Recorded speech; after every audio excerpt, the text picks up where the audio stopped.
Hey, welcome to Optimize Your Body with Martin Silva, where we talk raw, uncut facts to truly help you optimize your body. Hey guys, thank you very much for tuning into episode 65 of Optimize Your Body. Today I'm going to be talking about the dreaded plateau, however you want to pronounce it. Essentially, when you stop making progress in the gym and you stop seeing results, very frustrating place to be. And I have a lot of people asking me these questions on my Instagram, and I see it happening time and time again. You may be able to relate to this, and obviously I can relate to it myself, hitting the dreaded plateau and having a halt in progress, if you like. You feel like you're putting the work in, and sometimes I'll come to this, but you're putting too much work in. You're overworking the body, and you're sending conflicting signals in terms of building muscle and actually getting results. You have to be in a really healthy state, and if there's lots of, once you do make a lot of progress, for example, anyone who's listening to this can relate. When you first start lifting weights, for example. And I'm just going to assume most of you do lift weights if you're this far into this podcast. But if you don't, it doesn't matter. You'll still be able to get some good takeaways from this. But I am going to link this particular episode of 3 reasons why you have hit a plateau and why you can't push through that plateau and continue to make progress. I'm going to link it to you getting in better shape. I'm going to assume if you're listening to this, you want to be in better shape. Yes, of course, it all relates to health. And I always talk about health being a number one priority. Making that your number one, making your wellness, your overall wellness, the top priority. As I said, the big rock. Okay, don't worry about the pebbles, taking this and that supplement and, doing all this stuff which doesn't really make a big difference. Focus on the big rocks, sleep, exercise, nutrition, relationships, as I always mention. So, as I said, health is wealth, right? So that should be the number one priority always. However, I'm going to identify this with people who want to look better, is what I'm trying to say. So, number one, first reason why you've plateaued is because you're not training properly. Not necessarily not training properly. You may still have good technique with. Again, I'm going to assume I'm going to relate this to weightlifting. You may be lifting weights properly with good form. However, if you have hit a plateau and you're not building any more muscle, you're not seeing any visible changes, or your strength is not improving, then the chances are you need to come out of whatever you're doing and start a new adaptation for the body. Now, I'm going to give you an example. It used to frustrate me, but now I just laugh about it, because I used to be exactly the same in terms of people saying, no, this works for me. This is what works for me. So no, but this is what works for me, for my body, right? The problem is what people do, and as I said, I've done this myself. You look in the mirror at some point after doing a particular type of training or dieting, whatever that is. Obviously, I hate that word dieting, but, a lot of people have followed certain diets or whatever. So I'll use that as an example. Someone has followed the keto diet for 4 weeks. They look in the mirror. They're in the shape of their life. In terms of, they're the leanest they've ever been, maybe, right? No shit. They've probably gone from eating way too many calories to being in a massive calorie deficit. Hence why they've lost the weight. Same goes for any high-intensity kind of fad, if you like. Let's use CrossFit as an example. I always like to go to town on them. But someone who's done, someone who swears by CrossFit because it got them in the shape of their life. Again, they've probably done it for a short period of time, seen some big changes in the mirror, felt good and thought, and that's it then. We then attach whatever that particular notion was, whether or not it was a particular way of eating or a particular way of training, we then attach that to, this is what works for me. I'm begging you to stop doing that. There's no such thing as this works for me. Don't get me wrong, certain types of exercises actually in general people respond differently, slightly to different exercises, and genetically we are more adapted based on our DNA and our genetic makeup to certain types of training. For example, I'm a lot more efficient with sprinting and fast twitch kind of movements and power movements. I've always been that way. In school, I was always one of the fastest, especially in primary school anyway. And I've always been, as I say, a sprinter, and I've always had a decent level of strength genetically. And then obviously all the time in the gym has amplified that. So don't get me wrong, certain people are going to respond differently to different things. However, looking at the bigger picture, if you've hit a plateau, right, you need to come out of this works for me. For example, strength training. A lot of people who do powerlifting, they swear by lifting heavy weights. This is what works for me. This is what gets results. Yes, that is specific to someone who is doing powerlifting. Yes, they need to lift heavy weights and focus on maximal strength and sometimes power and whatnot. But then they can attach that to this is what works for me and never come out of it and never move into it or provide their body with any different types of stimulus. For example, those kind of people are adapted to doing lots of volume, okay, so lots of sets. A powerlifter will generally do lots of sets and low reps. Let's just say 1 to 4 reps, hard and heavy, and they will say, yeah, well, my body responds better to this. Well, marginally, again, your body might respond better to that, but a lot of people will plateau from sticking in one type of training modality. For example, with me, I used to always think the 8 to 12 rep range and supersets and chasing that pump in the gym. I was like, no, this is what works for me, for my body. I'd always been in great shape, never changed it. Then I jumped over to doing strength training. I thought, I'll give this a crack. I want to build my strength up. Started lifting super hard and heavy, 1 to 5 reps, and bang, I blew up. I built muscle. And that's right, yeah, you will build a significant amount of muscle from doing strength training. It's a different type of, there's effectively different ways to build muscle. And yes, the 8 to 12 rep range hypertrophy kind of style training is generally the better suited rep range for building muscle. However, doing heavy weights, maximal strength, will 110% make you build muscle really fast, especially if you're used to doing higher reps like I was. Okay, so to break it down for you, okay, if you're training and you like lifting really heavy weights and strength training you believe works for you better and doing lots of volume, then guess what? The chances are you need to increase intensity. So try, instead of doing your 5 sets of 5 reps, for example, switch over to doing 2 or 3 sets of 12 to 15 reps with minimal rest, with 30 seconds rest in between. Okay, and go to failure each set. I don't normally recommend going to failure, but if you do need that kick of intensity, then it will definitely pay dividends doing that. And if you're the other way around, now most people fall into this category of too much intensity, even with weight training. Supersets, chasing the pump, like I said I used to do. Don't want to get caught up in that. It's dangerous. Yes, you look good. I'm doing that kind of training right now, and I love it. I love the pump. I love feeling vascular and, feeling. I love that feeling, essentially. However, if you're doing that all of the time, then you need to switch over to doing more volume and less intensity.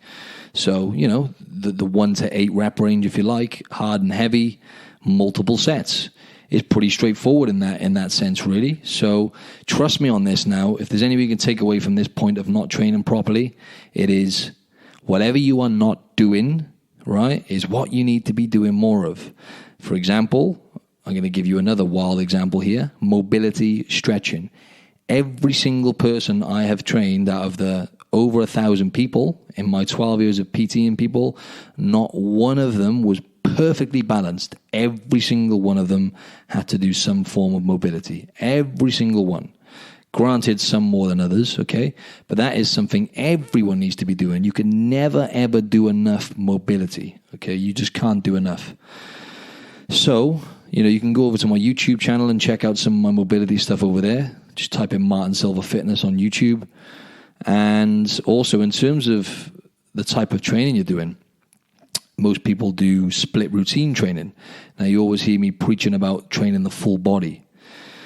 Absolute game changer for me when I switched over from doing 1 or 2 body parts per session to hitting the full body.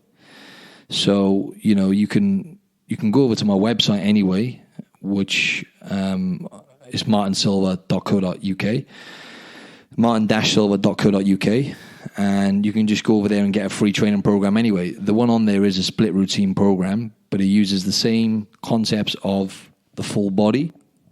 So the reason we created that is because we were getting lots of demands, because as I said, most people do split routine training. But most of you listening to this now, pretty much all of you, if you're not doing full body training and not hitting the whole body 2 to 3 times a week, then that is what you need to be doing. And if you've hit a plateau, that will get you straight out of it. And 80% of people should be doing full body most of the time anyway. There is definitely a place for split routine training, but it needs to be done properly as well. So most people don't have to hit the body parts often enough, which is one of the main perks of doing full body. You hit the body parts more frequently. I also have a training program on my website as well, a full body one. But yeah, just go over and get the free training program, and you'll see some of the concepts there anyway on my website. Also, too much cardio is a very common one. Now, don't get me wrong, some people think that I'm anti-cardio, but I'm really not. Cardiovascular training definitely has its place.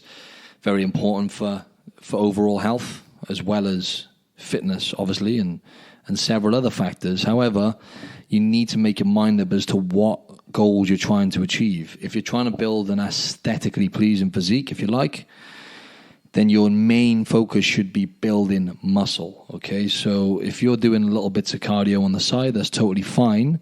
However, if you're overdoing cardio, then you, once again, as I mentioned, you're going to be sending conflicting signals. On one hand, you're telling your body to try to build muscle if you're lifting weights. And on the other hand, then you're telling your body to get efficient at burning calories by doing cardio. So, what happens with cardio is if you're overdoing cardiovascular training, then your body, as I said, will get very efficient at burning calories. So what happens then is the actual resting metabolic rates, your metabolism essentially slows down because you're manually burning so many calories.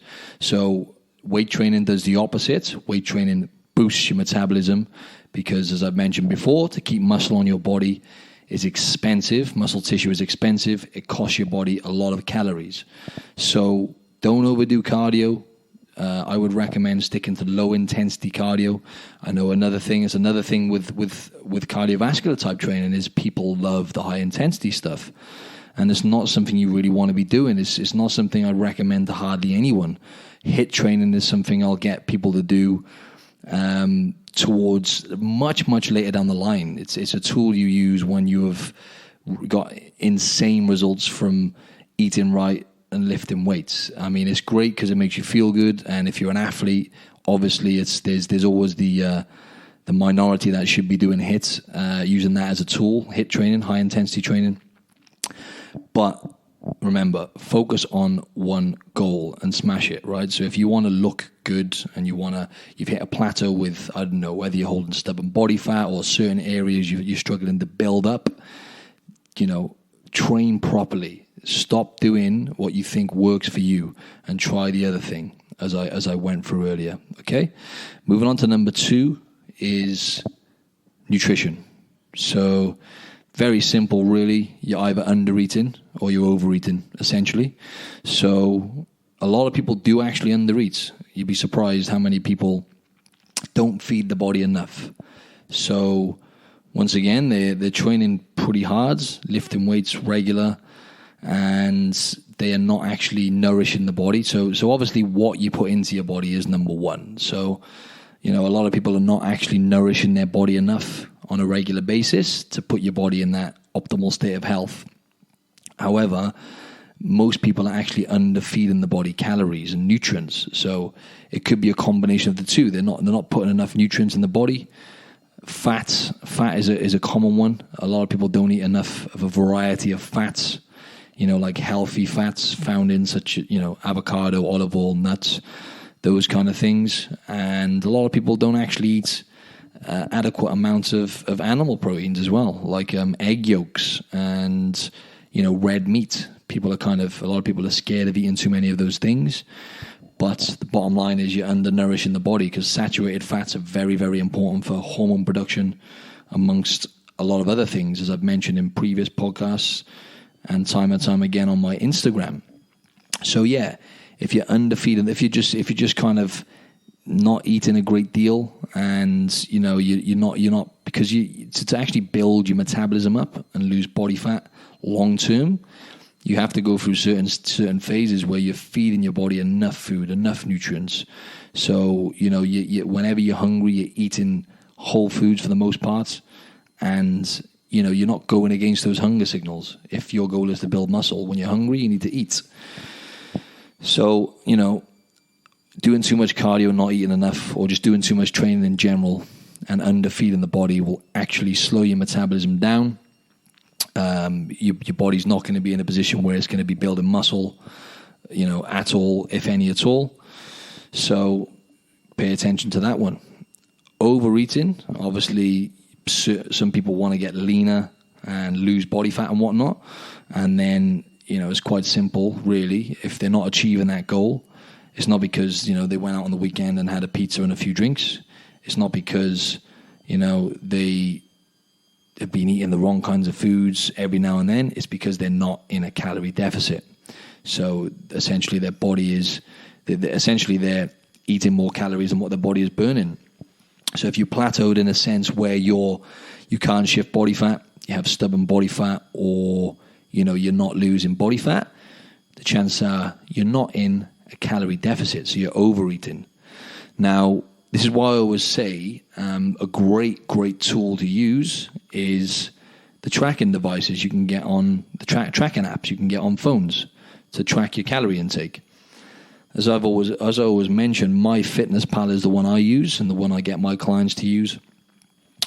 Be aware of the amount of calories you're having, because so many people say to me they're eating healthy and they're really not, because they've no idea. You really don't have any idea of what's going into your body in terms of how many calories you're eating, how much sugar you're having, fiber and all. Yes, you may have a rough idea, but even like when you're at a high level, you still should use tracking as a tool every now and then. It's not something you want to be doing for the rest of your life until you're eating intuitively, but you might think, listening to this, what works for your body. Once again, in terms of, I'm eating healthy, but a lot of the time, until you start tracking, it's not until then that you actually realize, wow, I'm actually under eating protein. I'm having a bit too much sugar. I'm not quite hitting enough fiber. I'm not having as much of a variety of fats.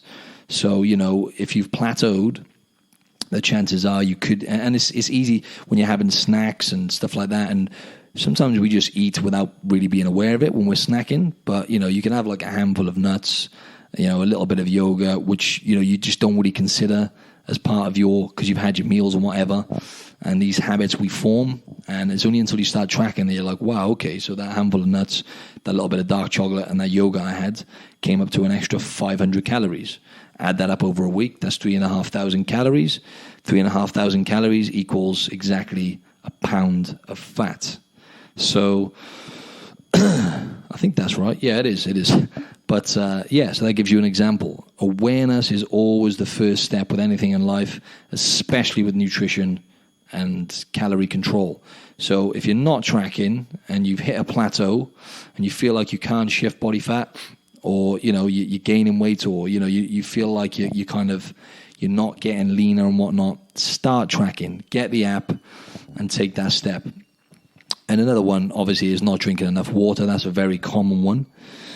This all comes down to, as I mentioned, the big rocks. Okay, so just to slip that one in there, make sure you're drinking enough water. Continuously be drinking it. You shouldn't wait until you're thirsty until you drink. You should just be drinking out of habit. Keep a bottle with you. I've got one of those stainless steel bottles I take everywhere with me, 500 ml, and just keep drinking that all day. And you can't go wrong then, as long as you've got it handy, right? So that's very, very important, because obviously drinking water is going to aid weight loss and fat loss. In in several ways. But, one example is water will release contaminants out of the cells, which reduces in fat, which reduces your body fat and whatnot. There's loads of different factors, really. So nutrients and calories. Start tracking, figure out, what your body needs. And literally 95% of people need to build their metabolism up. So like I just mentioned, then you could be overeating. But most likely it's not necessarily you're just overeating, because overeating good quality whole foods is very hard to do. You're probably overeating the wrong kinds of foods, which will make you gain weight and plateau. But as I said, 95% of people, this is kind of sounding like I'm contradicting what I just said, but it's not. If you hear me out, 95% of people actually need to build their metabolism up, which essentially means they need to focus on building muscle and building their metabolism up so their body is automatically burning more calories. In order to do that, you do have to feed the body an adequate amount, a sufficient amount. But if you're just doing that and you haven't got a solid training program where you're lifting weights properly, then obviously a lot of those calories are going to get partitioned into body fat. Whereas if you're lifting weights properly and you're focusing on eating enough, but eating the right foods, and as I mentioned earlier, eating when you're hungry and lifting weights and really making your top priority building muscle, then you will start charging your metabolism up. So as I said, 95% of people need to do that. But a lot of people have this illusion in their head where they feel like they're going to get fat if they eat, if they listen to their body and eat when they're hungry. But it's not about that. It's about, as I said, being aware of what you eat and eating the right types of foods and not just eating any old crap when you're hungry. So all these things play a big part in it. Finally, number 3 is too much stress. I covered some of that then, but this is a very common one. Most of us nowadays are under more stress than we've ever been because of the day and age we live in. Whereas, when we were hunter-gatherers, for example, we would have had a extreme burst of stress when we were going to get attacked by a tiger and whatnot. We would get, a massive, huge fight or flight rush of stress, and we would either survive or die, essentially, right? That is the kind of stress we adapted to live with to survive, okay? But nowadays, we live in a different era where we're under continuous amount of moderate to low to high stress, constantly switching around. When I say high stress, we're never under high stress, because high stress is you're going to starve to death or get eaten by a tiger. So let's just say that's high stress. We're under a constant state of like low to moderate stress where, we're sat in front of a computer all day long. We're on our phones way too much. As I said, we're not moving too much. We're not moving enough. A lot of us nowadays get, mental health is a massive thing nowadays, where, a lot of people are suffering with depression and anxiety. So, that's a constant state of stress. Everything, even when you're driving your car, you're still under a moderate state of stress. You're on the road, you know what I mean? You have to focus. It's even looking at your phone in the morning, as I mentioned last time, the first thing you get up in the morning, do not get up and go on your phone straight away, because that screen, that blue light, that email you've just checked, that social media you've just scrolled through, your body's still gonna pump out some of the stress hormones. So that is what we're dealing with nowadays. So it's a case of really trying to focus on having, as I mentioned on the last podcast, some kind of structure and routines around this, where you're having time out in the day to have time to yourself and focus on techniques such as breathing, gratitude, all the stuff I mentioned before to help you de-stress. And as I mentioned about mobility, yoga is great because obviously you get the mental kind of side of it as well. So you're going to get the physical mobility, but also you have to kind of be present and slow things down when you're doing yoga. So most people need more of that kind of stuff. Most people listening to this, I can guarantee you need more of that stuff, meditation and yoga, to help you de-stress. Okay, so that is another massive contributor to people hitting a plateau, is too much stress, too much internal stress building up in the body. The body has absolutely no interest in building muscle and losing body fat when you're under way too much stress. Obviously, stress is essential to keep us alive. Lifting weights is a stress. The insult you put your muscles through in the gym helps your body respond in a way which is beneficial for your health by building muscle and bone density and whatnot. But, too much stress, like lack of sleep is a big one if you're not getting adequate sleep. And that's another one as well. When people say they get in, people like I coach, like, for example, someone I'm coaching online now, she didn't actually say anything like she is getting good sleep. She didn't say that, but she did. I asked her about, her sleep and stuff. I think I asked her about sleep, and she said, she wakes up, her daughter or her kid anyway, wakes her up every night. But most people think nothing of that. So like they might wake her up for, 5-10 minutes it could be. But that broken sleep really massively affects the quality of your sleep. So that's something I really had to take into account, when I was designing the program for her and whatnot. So a lot of people think they're getting good sleep, but, they don't, you shouldn't be waking up. You should be sleeping straight through. If, I'm not a perfect sleeper, but I wake up once normally on average a night, but, broken sleep and getting up to go to the toilet, that is affecting your sleep quality. So, which is going to, over time, that can compound. So focusing on good quality sleep is very, very important. And as I said, it's always the coming back to the same things: drinking enough water, training properly, but not overtraining, as I mentioned earlier, not under-eating. All these things will put your body under too much stress. And, one of the main ones is relationships as well. They've proven that people who have bad relationships with people are actually under an extreme amount of stress. I can't fully remember what the comparison was, but it's something like when someone who's constantly dealing with these bad relationships and arguments and whatnot and just unhappy with the relationships they have with people, it's something like the equivalence of being someone running up to you and punching you in the face or something like that. But so the stress hormones are going to be all over the place if you're in a state of, where you're dealing with bad relationships and you've got the wrong people around you. It's a massive contributor to detrimental health and overload of stress. So I just mentioned all the main things there. And on that note, as you guys know, I'm working with Swanwick Sleep now. So blue light blockers, I'm wearing them now. I'm doing an evening podcast, and very good investment to help you with sleep quality. Chuck the blue light blockers on an hour or two before bed to block out all the light, artificial lights from your house, your phone, everything. Computer, whack them on. They've been proven to help a lot with sleep. And if you do decide to get them, obviously go over to swanwicksleep.com and you can use my code for 20% off. Optimize Your Body is the code, all one word. Optimize Your Body. You get 20% off. So number 3 was too much stress. Focus on the big rocks and forget about the pebbles, such as, supplements,